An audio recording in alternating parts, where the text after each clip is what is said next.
ভোর ভোর উঠে তাড়াতাড়ি রান্নাঘরের কাজগুলো গুছিয়ে নেয় দুলালবাবু। মেয়ে কথাগুলি ওঠার আগে বা কখনো সে নাইট ডিউটি থেকে ফেরার আগে। দুলালবাবুর অপটু হাত এখন একটু পেকেছে, সহজে আর ভুলচুল হয় না। হাত থেকে অসাবধান বশত বাসন পড়ার আওয়াজও হয় না।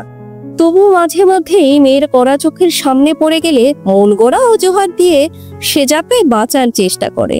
সকাল সকাল বইয়ের সান্নিধ্যে থাকতে চেয়ে কাজ করার নামে আরো তার কাজ বাড়িয়ে রাখতেন। কৃষ্ণকলি কখনো না রেগে তাকে সবটা শিখিয়েছেন হাতে ধরেই।